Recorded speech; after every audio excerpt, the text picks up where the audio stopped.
Hello there and welcome to Pacifist's Approach. This is your host ShephardReborn, and we start this episode by jumping into a huge pool of bodily fluids. I never actually checked if you can drown in this game. And considering there is no air indicator or any visible reference on how much oxygen you have left, I guess the game designers haven't thought about that either. Yeah, we're going to slowly swim up the surface, Chuck Norris style, like in the movie Missing in Action. Oh, well, considering that most of you folk that watch my series are pretty young, I guess none of you seen it. Well, neither did I. I just recall seeing that particular scene a long time ago. Anyways, let's move on.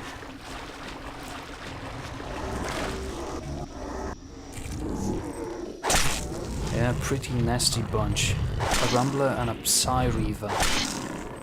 The key thing you have to do to win this fight is to always control where the Psi-Reaver is and which direction it faces, since the projectile that it fires is very quick.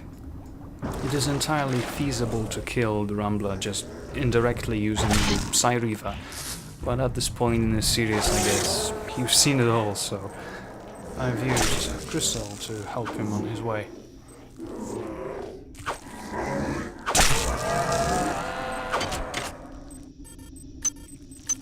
In case you ask, taking that gun is for continuity's sake. You know, considering the ending of the game, I had to do this little touch.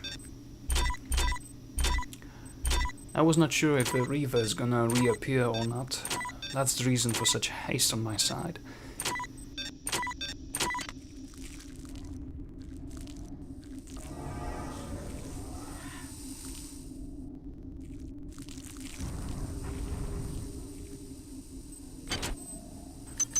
Wait, did I hear something? I guess not. It's just the wind, or gases, considering the setting.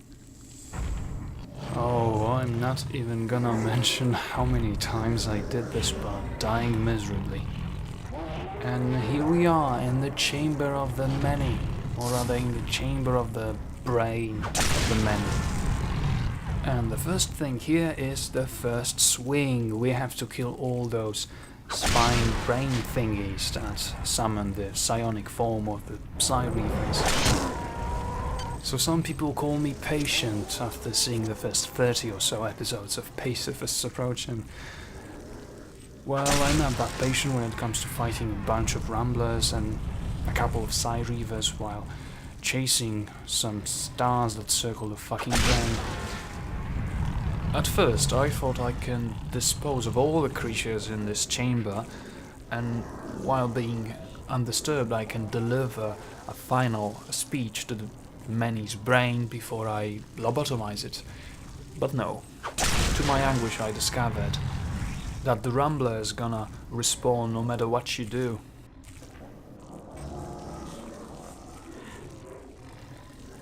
You always learn something about System Shock 2 each time you play through it, so like I never noticed, but until recording of this part, that the Psi-Reavers have two different color textures, the red and the blue one. You can even see it in this video.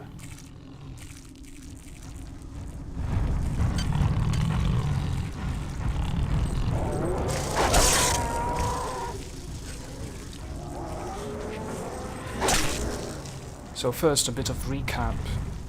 To remake System Shock 2, you have to have production copyright and the content copyright, as I call it. So production copyright is the right to make a game out of System Shock franchise with a System Shock name on it, but you have to have a content copyright to use all the names of places, names of characters, story details, everything that is System Shock universe. Not necessarily the name of the game, but still, Shodan qualifies as a name, same as Xerxes, etc. So Irrational Games may learn from the experiences of Bohemia Interactive and their decade-long battle with Codemaster Studios. Bohemia Interactive created Operation Flashpoint, Cold War Crisis, which is, by the way, in my opinion, still even today, the best Warzone simulator hands down. So, the game publisher, Codemasters, registered Operation Flashpoint trademark, and Bohemia had the development rights, the content, the patents, technology and so on, but no claim to the series title. The cooperation between the companies fell, and Bohemia Interactive could only start a new brand. Last year they released the original Operation Flashpoint under the name Arma Cold War Assault. It is really just a cherry on a cake situation, since they could only have done it because the rebranded product, Arma series, which is in fact like Operation Flashpoint, but under a different name, it was quite successful both as a video game and a simulator for real military. Bohemia Interactive basically lived on this game for 10 years. Same can be said about Irrational and Bioshock. It would not be such a bad thing to see Ken Levine's company resurrect System Shock 2 in form of another Bioshock. Although let's be clear, Irrational Games cannot make Bioshock with Shodan, UNN, Trioptimum or any other character unless they make a deal with the credit union, bankers or whatever they are called. And even with the content copyright, EA has some special prior publisher rights that could be solid grounds for legal actions. There is something else too. Well, not a legal issue. I take this opportunity to express my feelings about any future game in the System Shock universe. I believe another System Shock should follow its predecessor not only in name, but also be a truly innovative game, or at least should be brilliant in some respect. The only thing I want from movies, TV shows or books is to be surprised, to be amazed about them. I want them to exceed my expectations. Gameplay, story, atmosphere doesn't matter, as long as the overall experience is noteworthy. This franchise deserves another game that is not just okay, up to the market standards, but a title that will be remembered. I'm much concerned about that, since good, worthy sequels and remakes, there are quite seldom these days. The rise of the big-budget games, the blockbuster games in the beginning of the past decade, like Halo for instance, resulted in games being made by people who seem to have a good understanding of making a more or less profitable game for masses, but they are not that much interested in taking risks of innovation. Games in general are good, entertaining, but forgettable now. It's sad. It is obvious that profit is what drives any company, and in game business you have to aim at the largest demographic possible to sell your product successfully. But in any other type of business, competitiveness can be based on originality of a product too. It may be controversial for me to say that because I'm so invested in this franchise and playing games and making a series about it, but I think it is best for System Shock franchise to be buried for another 10 years, forgotten, and then sold cheaply to some small studio for it to make a brilliant game out of it, to put all of their efforts, all the energy into making a name for themselves with this franchise, just like Irrational Games did. Okay, enough talking, let's get back to the action. I will shut up for a minute for you to rest.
Okay, so we're back on our little merry-go-round with just 1 star left. And you can see I have quite a difficulty with dispatching of this one.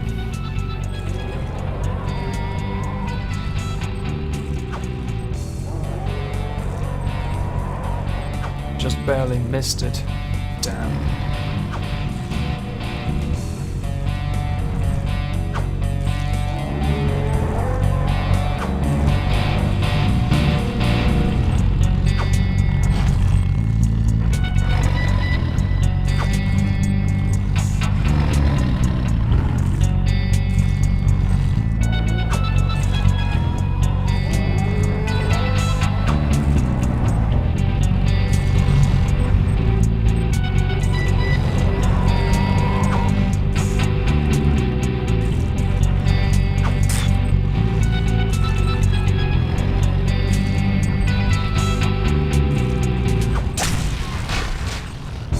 Gotcha.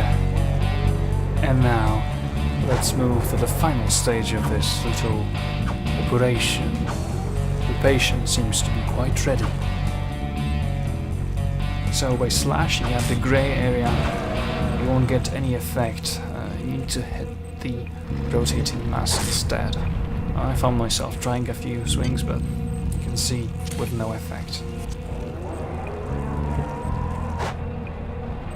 Damn it. Just a few more slashes. The brain seems to be fighting me back with the Newton's third law of dynamic. Each time I land a successful hit, it actually kicks me off that pedestal. So you can see me getting impaled on those spikes down there.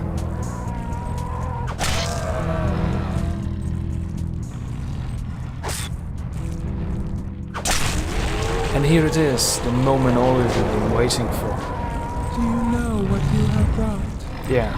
Our tragedy is written by your hand. And I'm crushed by the weight of my crime. Survival of the fittest, baby. Survival of the fittest. Well, where do we go now? Yeah, the most logical place to go for me is to dive into this, I guess it's spine of the many. I'm like Alice falling into a rabbit's hole. That's an idea for a very trippy System Shock 2 mod. Alice in the body of a many. We die. Beware the machine mother. She is a stranger. She is a stranger to everything we cherish. Yeah, good riddance to you. Well, saying that the System Shock 2 graphics are dated, well, it's just being very generous to this game. But the last special effect of the brain exploding, well, that was pretty neat. And it is, after all, a 12-year-old game. Okay, I think that will be all for today, and thanks for watching this video. Yes, I am going to finish the series, eventually. So be patient, and see you next time. ShephardReborn signing off. Thank you for running my errands, puppet. I know you have struggled, but I never had any intention of destroying the Von Braun. The Von Braun's faster-than-light drive can be used to create pockets of proto-reality. I am now using it to modify reality to my own specifications. The process shall not take long. If it sounds unpleasant to you, put your mind at ease, insect. You will not survive to see my new world order.